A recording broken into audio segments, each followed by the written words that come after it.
미세먼지가 전국에 걸쳐 계속해서 기승을 부리고 있습니다. 특히 서울, 경기와 충청, 전라도에는 초미세먼지 주의보가 발효 중입니다. 서울 등 수도권 대부분 지역에서는 오늘 새벽 6시부터 올가을 들어 처음으로 미세먼지 비상 저감 조치가 시행됐습니다. 취재 기자와 좀 더 자세하게 살펴보겠습니다. 이재승 기자, 밤사이 서울 등 중부지방에 비가 내렸습니다. 그래서 많은 분들이 정말 다행이다, 미세먼지가 상당 부분 사라지겠지 이렇게 기대를 했었는데 여전히 심각한 상황입니다. 비의 양이 너무 적었기 때문이겠죠? 네, 서울 등 수도권의 강수량은 2mm 안팎에 머물렀습니다. 기상청이 오늘 오전까지 영동을 제외한 전국에 5mm 미만의 비가 내리겠다고 예보했기 때문에 현재 비가 내리는 곳도 곧 그칠 전망입니다. 오늘 아침 대전의 초미세먼지 농도가 90마이크로그램을 넘어섰고 서울도 76마이크로그램을 기록하는 등 미세먼지는 여전히 심각한 상태입니다. 현재 서울 등 수도권과 충청, 전라도에 초미세먼지 주의보가 내려진 가운데 오늘도 전국에서 미세먼지가 기승을 부리겠습니다. 자, 그래서 당초 예고됐던 대로 오늘 새벽 6시부터 서울 등 수도권 대부분 지역에 미세먼지 비상 저감 조치가 시행됐어요. 네, 서울에 초미세먼지 주의보가 내려진 게 올가을 들어서 처음인데요.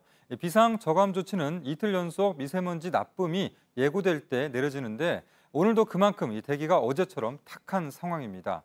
오늘 미세먼지 저감 조치는 오전 6시부터 오후 9시까지 서울과 인천, 경기도에서 시행이 되는데 엄밀히 말하면 경기도에서는 연천과 가평, 양평은 제외됩니다. 수도권의 미세먼지 비상 저감 조치가 시행되는 것은 지난 3월 이후 8개월 만인데요. 비상 저감 조치 발령에 따라서 이 수도권 공무원과 공공기관 임직원 52만여 명을 대상으로 차량 2부제가 실시가 됩니다. 오늘 7일이니까요. 홀수날이기 때문에 차량 번호 끝자리가 홀수인 차량만 운행이 가능합니다. 또 학교 인근이나 터미널 등에서 공회전을 집중 단속하고요. 또 쓰레기 불법 소각도 금지됩니다. 네, 이번 비상 저감 조치에는 화력발전소의 발전량을 줄이는 내용도 포함됐어요. 네, 그렇습니다. 화력발전 상한 제약이라고 하는데요. 미세먼지 농도가 높을 때 화력발전소가 있는 지역에 시도지사가 발전소 출력에 제한을 요구할 수 있도록 한 것입니다. 지난달부터 시범 도입됐는데 이번에 인천과 경기, 충남 지역에서 처음으로 실시가 됩니다. 오늘 오전 6시부터 오후 9시까지 15시간 동안 이 지역 화력발전소 21개 중에 11기가 80%까지만 가동하게 됩니다. 네, 미세먼지 비상 저감 대책은 자동차가 주요 제재 대상인데 실질적인 효과를 얻으려면 또 어떤 대책들이 필요할까요? 네, 실질적인 효과를 얻는 게 굉장히 중요한 부분인데요. 그러기 위해서는 이 배출량에서 상위권에 있는 오염원들을 중점적으로 관리해야 할 것으로 보입니다. 저희가 개인 집부터 제철소까지 4만여 개의 오염원을 분석한 결과 상위 20위에는 화력발전 외에도 제철, 제강 등 금속 산업과 또 시멘트 등이 큰 비중을 차지했습니다.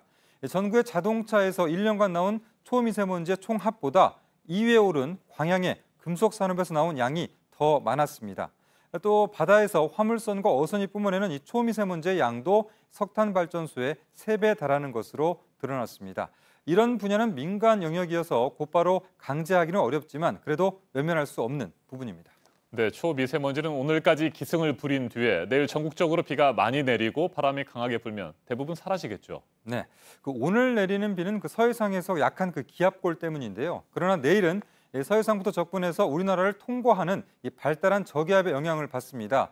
이 때문에 중부지방에선 최대 60mm, 남부지방은 최대 40mm의 비가 내리겠습니다. 제법 가을비치고는 많은 양이기 때문에 미세먼지 해소될 가능성이 높고요. 게다가 이 동풍도 강하게 불면서 미세먼지가 대부분 사라질 것으로 그렇게 전망을 하고 있습니다. 다만 이 파도가 높게 일 수 있어서 항해하는 선박이나 해안가에서는 사고가 나지 않도록 주의해야 합니다. 네, 오늘까지는 미세먼지가 기승을 부리기 때문에 밖에 나갈 때는 꼭 마스크를 착용해야 할 것 같습니다. 이재승 기자, 수고했습니다.